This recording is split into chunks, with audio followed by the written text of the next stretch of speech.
নিজের রাগ, অভিমান, দুঃখ, কান্না এগুলো কীভাবে কন্ট্রোল করতে হয় আমি জানি না। আমার হাজবেন্ড বিদেশ থাকে, ছোটোখাটো একটা জব করে, সময় খুবই কম, তবু আমাকে যথেষ্ট সময় দেয়। আর ও অনেক ভালো মনের মানুষ, কিন্তু যখন কোনো কারণে বিজি হয়, আমার সাথে কথা বলতে পারে না, তখন আমি খুবই ভেঙে পড়ি, অভিমান হয়।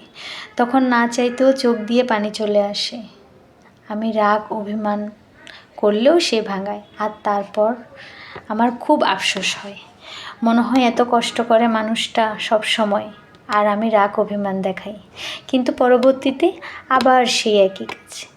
একবার দুবার তিনবার আমি আমার রাগ অভিমান কন্ট্রোল করলেও আবার করে ফেলি। এটা কিভাবে নিজের মধ্যে থেকে বের করব আমি জানি না। মাঝে মাঝে মনে হয় মানুষটাকে খুবই কষ্ট দিয়ে ফেলি। কি ভাবছেন আমার কথা? না, নাম না জানা একটা আপুর কথা। ভালো লাগলে ভিডিওটা শেয়ার করবেন, কমেন্ট করে জানাবেন, আপুটাকে সলিউশন দিবেন। সবাই ভালো থাকবেন। আসসালামু আলাইকুম রহমতুল্লাহ।